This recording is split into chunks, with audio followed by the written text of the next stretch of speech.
মা ডাক যে কি মধুর, এটা যার মা নাই সেই বুঝে। কবি বলেন আমার আদরের মা, তোমায় ছাড়া একা ঘরে শান্তি লাগে না। আমার আদরের মা, তোমায় ছাড়া একা ঘরে শান্তি লাগে না। মায় সারা সন্তানের ব্যথা অন্য তো বুঝে না মাগো। মায় সারা সন্তানের ব্যথা অন্য তো বুঝে না মাগো। আমার আদরের মা, তোমায় ছাড়া একা ঘরে শান্তি লাগে না। জান্নাতটা কেমন হবে? আল্লাহ রাসূল সাল্লাল্লাহু আলাইহি ওয়াসাল্লাম বলেন, একজন নিম্নমানের জান্নাতীকেও আল্লাহ যে জান্নাতটা দিবে, ওই জান্নাতটা এই পৃথিবীর একটা পৃথিবীর সমান নয়, এই পৃথিবীর 10টা পৃথিবীর সমান একটা জান্নাত দিবে। আওয়াজ দিয়া কন্যা সুবহানাল্লাহ। একটা আমলের মাধ্যমে আল্লাহ তাআলা এই পৃথিবীর 10টা পৃথিবীর সমান একটা জান্নাত দিবে। ওই আমলটা করা দরকার আছে নাকি নাই? শিখার দরকার আছে নাকি নাই? শিখবেন কি আজকে না আগামী বছর? আজকে শিখিয়ে দিব ইনশাআল্লাহ। সকলে শিখে যাবেন তো? আল্লাহ পাক আমাদের সকলকে ধৈর্য সহকারে শেষ পর্যন্ত বসে থাকার তৌফিক দান করুক। সকলেই বলি আমিন। প্রিয় বাবারা, প্রিয় ভাইয়েরা, যে আয়াতখানা তেলাওয়াত করছিলাম, আল্লাহ রাব্বুল আলামিন সূরাতু আস-সাজদার 12 নম্বর আয়াতে আল্লাহ তাআলা বলেন, 11 নম্বর এবং 12 নম্বর আয়াতে বলেন, কুল ইয়াতাওয়াফাকুম মালাকুল মাউতিল্লাযী উকিলা বিকুম সুম্মা ইলা রাব্বিকুম তুরজাউন। আল্লাহ তাআলা বলেন, হে বান্দারা, তোমাদের জান কবজ করার দায়িত্বে আমি আল্লাহ তাআলা একজন ফেরেশতা রাখছি। যখন সময় হয়ে যাবে সে তোমাদের জান কবজ করবে। তোমরা যদি গর্তের ভিতরেও লুকিয়ে থাকো, যার যখন মৃত্যুর সময় হয়ে যাবে লুকিয়ে থেকো, বাঁচতে পারবে না, ওই গর্তের ভিতর থেকে ফেরেশতা জান কবজ করে আল্লাহর কাছে নিয়ে যাবে। কন্যা সুবহানাল্লাহ। ওয়ালাউ তারা ইযিল মুজরিমুনা নাকিসু রুউসিহিম ইনদা রাব্বিহিম রব্বানা আবসারনা ওয়া সামি'না ফারজি'না না'মাল সালিহান ইন্না মুকিনুন। আল্লাহ তাআলা বলেন, ইয়া রাসূলুল্লাহ, ইয়া হাবিবাল্লাহ, ওগো দয়াল নবী আমার, আপনি আপনার উম্মতদেরকে জানিয়ে দিন গো নবীজি, আমি বান্দাদেরকে এত আদর কইরা বানাইলাম, বড় মায়া কইরা বানাইলাম। বান্দা কোনদিন আমার কাছে আবদার করে নাই, বান্দা কোনদিন আমি আল্লাহর কাছে বলে নাই, বিনা দরখাস্তে বিনা আবেদনে আমি আল্লাহ বান্দাটারে এত সুন্দর কইরা বানাইলাম। হাত যেখানে দেওয়ার দরকার হাত দিলাম, মুখ যেখানে দেওয়ার দরকার মুখ দিলাম, নাক যেখানে দেওয়ার দরকার নাক দিলাম। বান্দা তুই তো কোনোদিন বলস নাই বিনা দরখাস্তে বিনা আবেদনে আমি আল্লাহ দুইটা হাত দিলাম, দুইটা পা দিলাম, চক্ষু দিলাম, নাক দিলাম, কান দিলাম, আবার অনেককে জবান দিলাম, কিন্তু কথা বলার বাক শক্তি দিলাম না। কিন্তু বান্দা তোমারে আমি জবানও দিলাম, কথা বলার শক্তিও দিলাম। অনেকরে আমি আল্লাহ কান দিলাম, কিন্তু শোনার মতো যোগ্যতা তার দেই নাই। তারে হাটকাল বয়রা বানাইয়া রাখলাম, কিন্তু তোরে এত আদর কইরা বানাইলাম। বান্দা তুই আমি আল্লাহরে ডাকস না, আমি আল্লাহর কথা মানুষ না। ওয়ালাউ তারা ইযিল মুজরিমুনা নাকিসু রুউসিহিম, এই আয়াতে আল্লাহ বলেন, বান্দা তুমি যদি শুনতা আখিরাতের দিন যখন আসবে, বান্দা যখন কবরের মধ্যে আসবে, আসার পরে যখন কবরের আযাব দেখবে, হায়রে গুনাহ করার কারণে কবরটা এমন সাথী নাই বাতি নাই, সাথী ছাড়া ঘর বাতি ছাড়া ঘর, ভাই বিছানা ছাড়া ঘর। আরে কিছু লাগানোর পরেও শীত মানে না, কিন্তু কবরের মধ্যে তো বিছানা নাই, কবরের মধ্যে তো সুখ নাই, কবরের মধ্যে লেপ নাই, গরমের দিন ফ্যান নাই। বলে এই আযাবের দিনে, বলে কেমন আযাব, বলে কবর রে আল্লাহ যখন আদেশ করবে, কবর এমন একটা চাপ দিবে রে, এক পাজরের হাড় আর এক পাজরের ভিতর ঢুকে যাবে। নাউজুবিল্লাহ কন্যা, মনে আরাম লাগবো না? এক পাজরের হাড় একদিকের হাড় যদি আরেক দিকের ভিতরে চাপটা ঢুকাই দেয়, খুব আরাম লাগবো। আপনাদের কথা কইন, আরাম না বেরাম? আল্লাহ বলেন এই আযাব দেখে বান্দারা বলবে আল্লাহ সব দেখলাম, আমাদেরকে আবার দুনিয়ায় পাঠাও, দেখবা তোমার কথা মান্য করব না, তোমার কথা ছাড়া চলবো না, তোমার কথা ছাড়া কোথাও যাবে না। আমার আল্লাহ বলে বান্দা এই দুনিয়ায় যারা যায়, যাওয়া যেমন সত্য, আসতে হবে এটা এমন সত্য, কিন্তু আমি আল্লাহর কাছে আসলে আর যাওয়ার সুযোগ নাই। কথা বলেন না ঠিক কিনা? আরে ভাইরা, মৃত্যু একদিন হবে, এটা কতটুকু নিশ্চিত?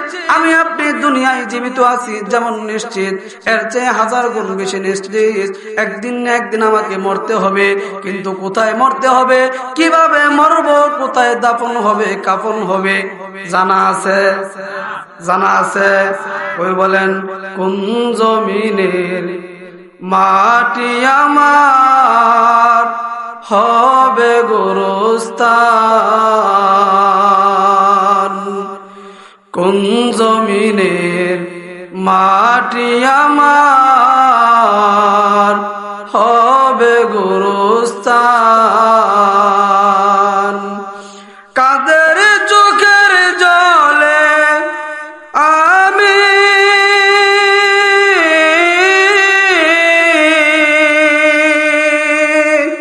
কাদের চোখের জলে আমি পাব পরিত্রাণ,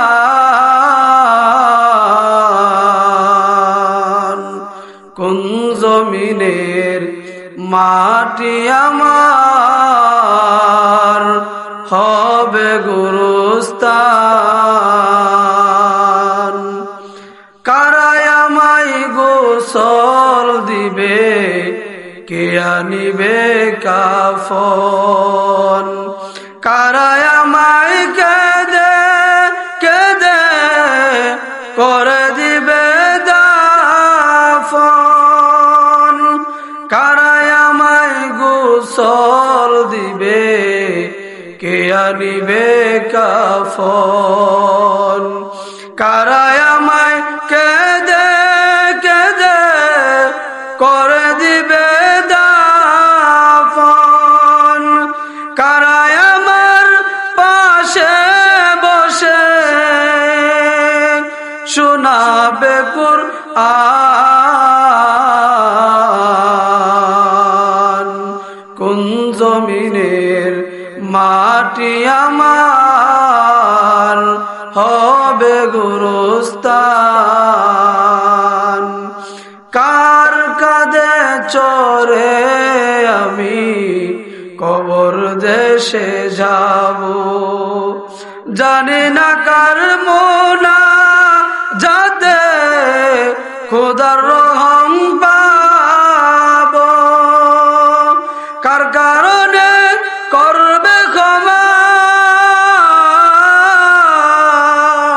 কার কারণে করবে ক্ষমা আল্লাহ মেহেরবান,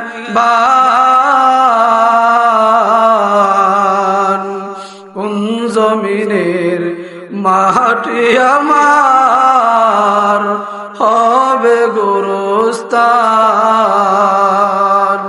কোন জমিনের মাটি আমার হবে গোরস্থান। আওয়াজ দিয়া বলেন না মারহাবা। ভাইরা, কোন জমিনের মাটি গোরস্থান হবে কারো কি জানা আছে? জানা আছে কারো? কারো জানা নাই। এবং কোন দিন মৃত্যু হবে এটাও কারো জানা নাই, কোন জায়গায় মৃত্যু হবে এটাও কারো জানা নাই। এবং মৃত্যুর সময় যখন হয়ে যাবে তখন যতই ওজোর দেখান, আপত্তি দেখান, যতই অজুহাত দেখান, মৃত্যুর সময় হয়ে গেলে বাঁচার ক্ষমতা কারো আছে? বাঁচানোর মালিক একমাত্র কে? আর একটু জোরে বলেন কে?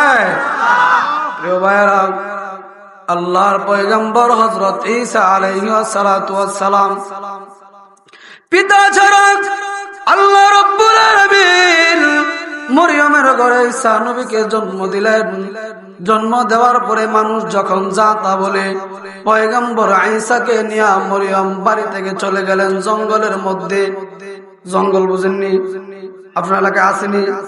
বাবা, যে জঙ্গলের মধ্যে দিয়ে আইসি, ডরাইতেছি, যাওয়ার সময় না জানে কোন কাম হয়।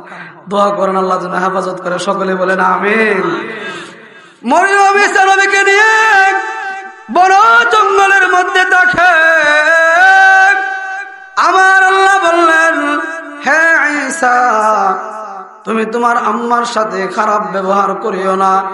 মরিয়ম, তুমি তো কোনো খারাপ কাজ করো নাই, আমি আল্লাহ কুদরতি ভাবে তোমার সন্তান দিলাম। মরিয়ম রে, এই সন্তানটারে তুমি জঙ্গলের মধ্যে মানুষ করো, মানুষের মতো মানুষ করো, ফল ফ্রুট খাওয়াও। মরিয়ম একদিন নয়, 2 দিন নয়, দীর্ঘ অনেক বছর ধরে ছেলেটারে জঙ্গলের মধ্যে ঘরের ভিতরে রাইখা রাইখা খাওয়াইয়া বড় করতেছে। বলে বড় করার পরে একদিন হযরত ঈসা ডাক দিয়া বলেন, আম্মা, আপনি তো আমারে অনেকদিন খাওয়াইলেন, এবার আমি একটু আপনার খেদমত করতে চাই। ও বাবা, তুমি ছোট্ট মানুষ, তুমি আমার কি খেদমত করবা? মা, বন জঙ্গল জায়গা যেভাবে খুঁজা খুঁজা ফল ফোটাই না আমাকে খাওয়াও। আম্মা, আমি আজকে যাব, ওই ফল ফোটাই না তোমারে খাওয়াবো। ঈসার মা ডাক দেয়া বলেন, যাও বাবা, ঠিক আছে, তুমি যদি খাওয়াইতে চাও, আজকে প্রথম দিন তোমার কামাই করা খাবার খাবো। পয়গম্বর ঈসা গেলেন বন জঙ্গলের মধ্যে ফল ফ্রুট ঢুকানোর জন্য। ঢুকাইতে ঢুকাইতে হযরত ঈসা ফল ফ্রুট ঢুকাইতেছে, এই দিক দিয়ে আমার চোখে ঘুম নাই। সন্তান যদি বাইরে থাকে, মার চোখে কি ঘুম আসে? জোরে কন্যা, আপনার এলাকার মা বোনেরা মনে মায়া কম, মায়া কম। রাত্রের 12টা 1টা বাজে গেলেও তো আম্মা সজাগ। কিরিফুত এতদিনই হয়েছে, আজকেও আসার সময় ফোন দিছে, বাজান কয়টা বাজবো আসতে আসতে? আম্মা সজাগ থাকতো না, ঘুমায় যাবে গা। খেরে বাবা, মা এক মাহফিল করছি দিনের বেলায়, রাত্রে যে জায়গায় যাইতেছি আসতে আসতে 3টা 4টাও বাজতে পারে। আচ্ছা বাবা, তুমি আয়া ফোন দিও, আমি ফোন দেব। এটার নাম মা। কন্যা সুবহানাল্লাহ। মা নাই কার কার? হাত তুলেন তো দেখি। এদের মতো হতভাগা লক্ষ কোটি টাকা কামাই করতে পারবে, মা রে আর ডাক দিতে পারবে? মা ডাক যে কি মধুর, এটা যার মা নাই সেই বুঝে।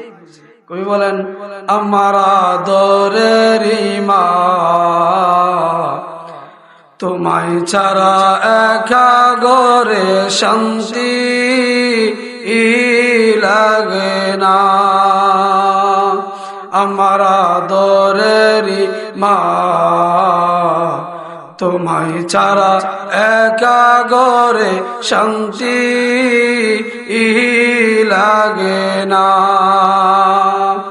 মায় সারা সন্তানের ব্যথা অন্য তো বুঝে না মাগো।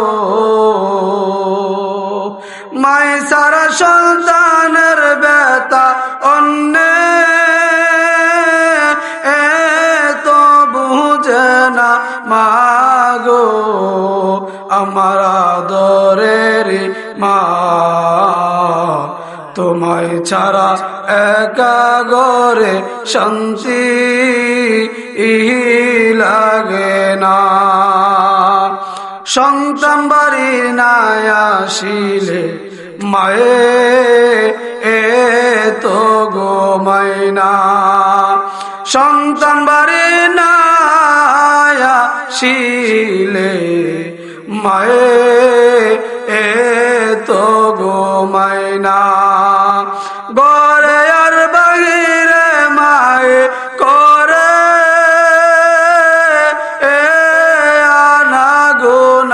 মাগো আমার আদরের মা, তোমায় ছাড়া একা ঘরে শান্তি লাগে না।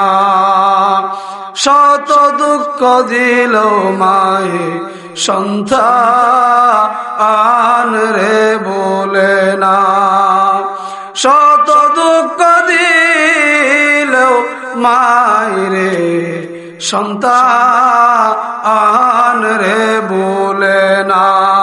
মায়ের মতো এই জগতে হয় না আকার তুলনা, মাগো আমার আদরের মা, তোমায় ছাড়া একা ঘরে শান্তি লাগে না। আল্লাহর পরে মায়ের চরণ কোরআনে ঘোষণা, আল্লাহর পরে মায়ের চরণ কোরআনে ঘোষণা। হাদিসে কই মাই বরদন হীরা, আকাঙ্ক্ষা সোনা, মাগো আমার আদরের মা, তোমায় ছাড়া একা ঘরে শান্তি লাগে না। একটু আওয়াজ দিয়া বলা যাবে কি মা? আর একটু জোরে ডাক দেন মা। পয়গম্বর ঈসা জঙ্গলের মধ্যে মার জন্য খাবার ঢুকায়, এই দিক দিয়া পয়গম্বর ঈসার মার চোখে ঘুম নাই। হঠাৎ করে দেখে দরজার মধ্যে কে যেন নক করলো। কে নক করলো রে? পয়গম্বর ঈসার মা ভাবলেন আমার ছেলে ঈসা মনে আসছে। দরজা খুললো, খোলার পরে দেখে না ঈসা আসে নাই, বিশাল বড় একটা মানুষের মতো দেখা যায়। বলে মানুষের মতো কেমন দেখা যায়? বলে মাথাটা দেখা যায় আসমানে আর পা দেখা যায় জমিনে। কন্যা সুবহানাল্লাহ। মরিয়ম ডাক দিয়ে বললেন আপনি কে? আমার ঘরের দরজার সামনে কেন আসলেন?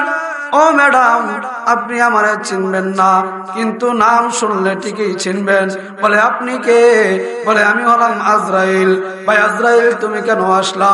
বলে আল্লাহর পক্ষ থেকে আদেশ হয়ে গেছে, ও মরিয়ম তোমার জান কবজ করতে হবে। মরিয়ম দুইটা চোখের পানি পালাইয়া বলে আজরাইল আমার একটা মাত্র ছেলে, ছেলের বাবা নাই, আমি মা সারা পৃথিবীতে কোনো আত্মীয় নাই।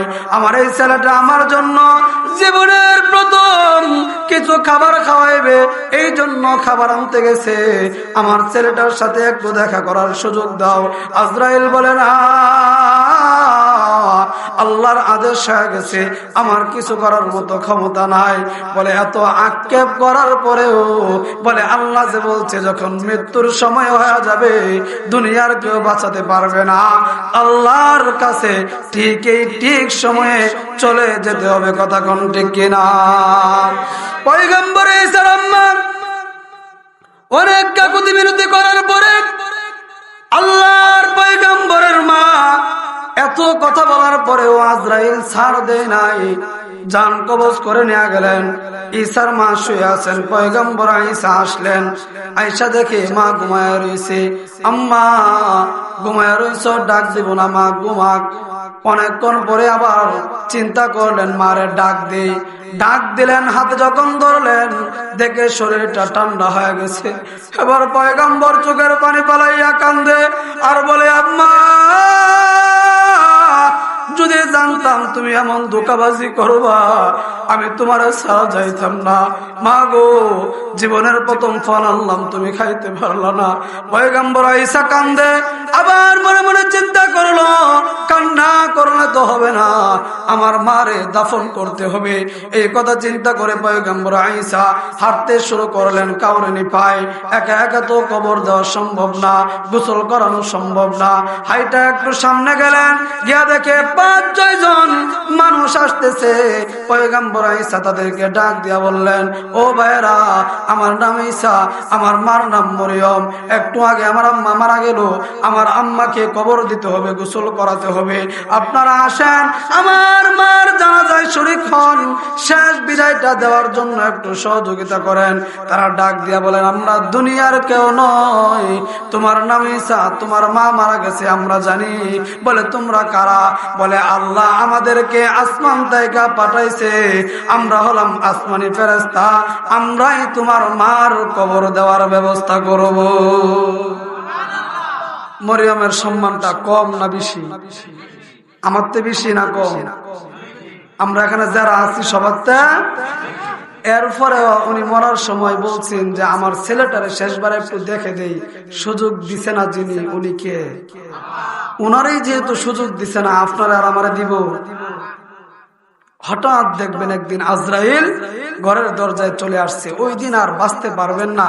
আল্লাহর পয়গম্বর যখন এই ওয়াজ করলেন যে মৃত্যুর যন্ত্রণা বড়ই কঠিন, বাঁচা যাবে না, কবরের আযাব বড়ই কঠিন, বাঁচা যাবে না, ওই দিন থেকে আল্লাহর নবীর স্ত্রী, সবচেয়ে আদরের স্ত্রী খাদিজা রাদিয়াল্লাহু তাআলা আনহা আর হাসে না, ভালো মতে খাবার দাবার খায় না, গোসল করে না, শুধু কান্নাকাটি করে।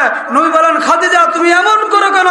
আল্লাহর নবীরে খাদিজা ডাক দিয়ে বলেন, ইয়া রাসূলুল্লাহ, আপনি আমারে বলেন, আমার আল্লাহ আমার গুরের আযাব মাফ করবনি, যদি আপনি এই কথা বলতে পারেন তাহলেই আমি হাসি দিব। কন্যা সুবহানাল্লাহ। নবীর স্ত্রী হয়েও হাসে না। একদিন, দুই দিন, কিছুদিন পরে নবী হঠাৎ বললেন, আরে খাদিজা, আমি 3 দিনের জন্য এক জায়গায় সফরে বের হব।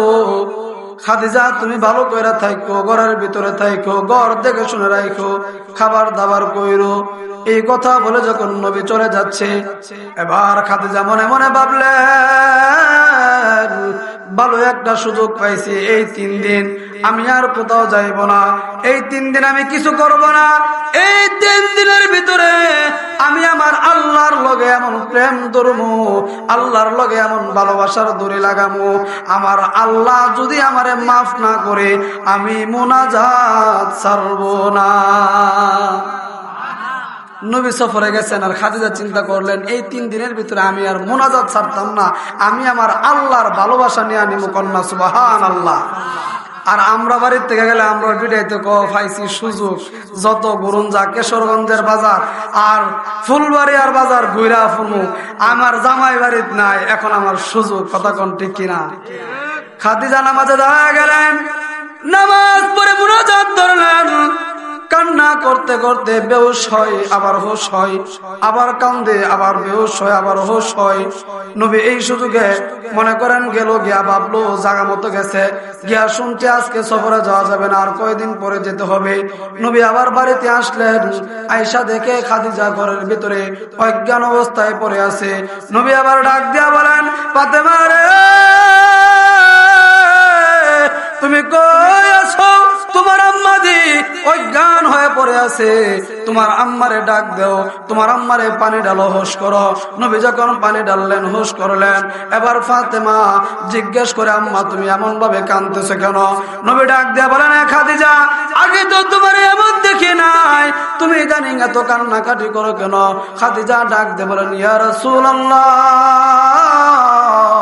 মৃত্যুর যন্ত্রণা না বলে বড়ই কঠিন, কবরের আযাব না বলে বড়ই কঠিন, কবরের আযাবের ডরে আমার মুখ দিয়ে হাসি আসে না, কবরের আযাব আমি সহ্য করতে পারবো না, কবরের আযাব এত কঠিন সইতে আমি পারিব না, মৃত্যুর যন্ত্রণা এত কঠিন সইতে আমি পারিব না। ও গো দয়াময় হে রহিম, চাই যে তোমার শুধু করুণা, কবরের আযাব এত কঠিন সইতে আমি পারিব না, মসজিদের ওই পালকিখানা আসবে সবার দ্বারে সবার জানা। কথা ঠিক কিনা? মসজিদের ওই পালকিখানা আসবে সবার দ্বারে সবার জানা বড়ই পাতার গরম পানি শেষ গোসল দিবে সব জানা গোসল শেষে সাদা কাফনে চির বিদায় দিবে হে মনা কবরের আযাব এত কঠিন সইতে আমি পারিব না মুনকার নাকির আসবে কাছে সওয়াল করিবে পাশে বসে সেই সওয়ালের সঠিক জবাব সেই সওয়ালের সঠিক জবাব আমাকে ভুলিয়ে দিও না কবরের আযাব এত কঠিন সইতে আমি পারিব না আওয়াজ দিয়া বলেন না ঠিক না নবীর হাত ধরে খাদিজা বলেন ইয়া রাসূলুল্লাহ আমার মনে হয় আমি আর বেশি দিন বাঁচবো না আমি আপনাকে কিছু কথা বলতে চাই শুনুন নবী বলেন বলো কি কথা বলতে চাও ইয়া রাসূলুল্লাহ আপনি আমার 3টা ওসিয়ত রাখবেন কয়টা আর হুজুরে সবাই বলেন 3টা ওসিয়ত রাখবেন 1 নাম্বার নবী গো আমি যদি মারা যাই আপনি আমার জানাজা দিবেন মানলাম 2 নাম্বার ওসিয়ত ইয়া রাসূলুল্লাহ আমি মারা গেলে আমার কবরের কাফনের কাফর আপনি অন্য কিছু দিয়ে ব্যবস্থা করবেন না আপনার একটা জুব্বা দিয়ে আমার কাফনের কাফন দিবেন খাদিজা কেন রে আমার জুব্বা দিয়া কেন আমি তোমার জন্য দামি কাপড় আনবো ইয়া রাসূলুল্লাহ না না আপনি আমার জন্য দামি কাপড় আনতে হবে না আপনার জুব্বা দিয়া জান্নাতের আপনার জুব্বা দিয়া কাফনের কাপড়ের ব্যবস্থা করবেন খাদিজা কেন রে খাদিজা ডাক দিয়া বলেন ইয়া রাসূলুল্লাহ আপনার জুব্বা দিয়া যদি আমার কাফন বানায়া দেন আমার স্বামী হিসাবে আমি মনে করি আমার আল্লাহ এই কাফনের খাতিরে আমারে জান্নাত দিয়া দিবে কন্যা সুবহানাল্লাহ ইয়া রাসূলুল্লাহ 3 নম্বর ওসিয়ত আমারে মাটি চাপা দিয়া যখন সবাই চলে আসবে ওই সময় আপনি আসবেন না আপনি নবী আপনি জানবেন কখন ফেরেশতারা সওয়াল জবাব করতে আসবে যখন ফেরেশতারা সওয়াল জবাব করতে আসবে আপনি আমার কাছে তাইখা শুনবেন যদি আমি না পারি আমার এই জবাব আপনি দিয়া দিবেন নবী বললেন খাদিজা তোমার 3টা কথাই মানলাম খাদিজা মারা গেলেন নবীজি জানাজা পড়ালেন নবীজির জুব্বা দিয়া কাফন দিলেন 3 নম্বরে নবীজি খাদিজার কবরের পাশে বসে আছে কবর থেকে আসে না দিন গড়িয়ে বিকাল হলো বিকাল গিয়ে রাত্র হয়ে গেল আল্লাহ ডাক দিয়া বলে জিবরাইল ফেরেশতা যায় না আমার খাদিজার কবর তাইকা আমার বন্ধু যাচ্ছে না আমার বন্ধুরে গিয়া তুমি আমার পয়গাম জানায়া দাও জিবরাইল আসলেন ইয়া রাসূলুল্লাহ আপনি বাড়িতে যান না কেন ফেরেশতা ও জিবরাইল ভাই বাড়িতে যাই না কারণ হলো আমার স্ত্রী খাদিজার কবরের সওয়াল জবাবের উত্তর দিব আল্লাহর পয়গম্বরকে জিবরাইল ডাক দিয়া বলে ইয়া রাসূলুল্লাহ না না যেদিন খাদিজা কবরের ভয়ে মৃত্যুর ভয়ে বেহুশ হয়ে গেছিলেন ওই দিনে আমার আল্লাহ আরশে আজিম তাইকা লিখিতভাবে ঘোষণা করছে কিয়ামত পর্যন্ত খাদিজার কবরে আর সওয়াল জবাব হবে না